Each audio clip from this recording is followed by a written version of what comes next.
Hey guys, Yip here, come with another video, and this is going to be one about haste versus crit. Now, haste versus crit is a largely debated topic for warlocks. A lot of warlocks don't know how much haste and how much crit they should be running.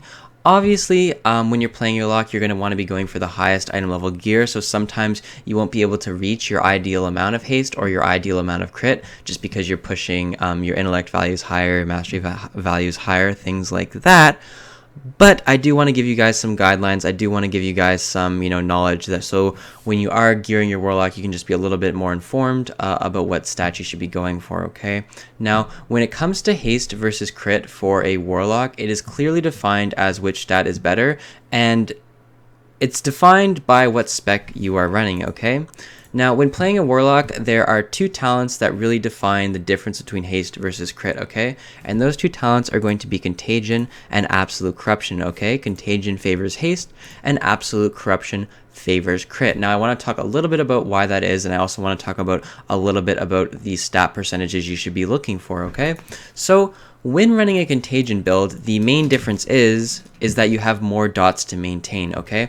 So you can see here if I'm running a Siphon Life Contagion Malefic Grass build and I have my effigy out, as you guys saw in a previous video, you have to be maintaining 4 dots. You have to be maintaining all 3 onto the boss, and you have to be maintaining the 1 dot on the soul effigy like this, okay? So you have your corruption, your agony, and your Siphon Life on the boss, and you have your agony on your soul effigy, okay?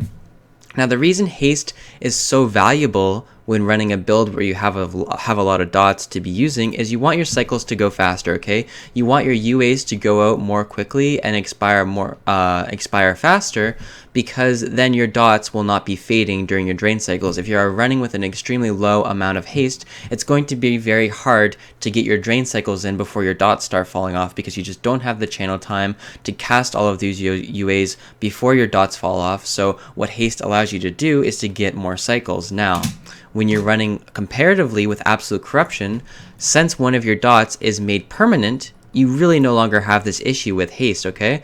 Since your dots are now permanent on the target, you have a permanent corruption, you only have to maintain 3 dots, which is a lot less, so you no longer have to worry about your dots falling off during your cycle. You'll be able to get your cycles out, go about your drain cycles, and have no problems refreshing your dots after the drain cycles are over, whereas when you're running the contagion build, since you have that extra dot, the corruption to refresh, you'll be struggling without a lot of haste, okay? So now that you guys kind of understand the reason why haste is better for contagion, let's talk about why crit is better for the absolute corruption build. The crit is better for the absolute corruption build because you're not really under any time stress, okay? You're not under a time stress to get out a lot of dots like the contagion one, because no matter what, you're not really going to be able to spend enough UAs to where you're getting yourself shard capped. And what that means is you would just prefer your dots to hit harder. Since you're able to get all of your resources out, you would just prefer them to hit harder, thus making crit a lot more valuable of a stat than haste, because crit not only benefits your dots ticking harder when they critical strike, but also it scales really well with the talent perdition, okay? So that's a reason why haste is often considered to be a lot better for absolute corruption, okay? Now, in saying this does not mean you should be completely ignoring the other stat, okay?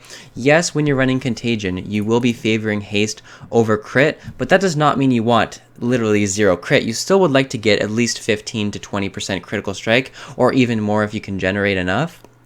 And when you're running absolute corruption, you definitely don't want to ignore haste. You definitely want to get at least above 12 to 13% haste, okay? These are just general guidelines, but when you're running contagion, you will want to be favoring haste as a stat, because when you're running this talent, otherwise it's going to be very, very hard for you to get your cycles out. But when you're running that absolute corruption talent, it really lowers the amount of globals that you have to use to get your drain cycles out with your UAs. Thus being, you really want to be running that critical or higher crit chance just to do that extra damage, okay?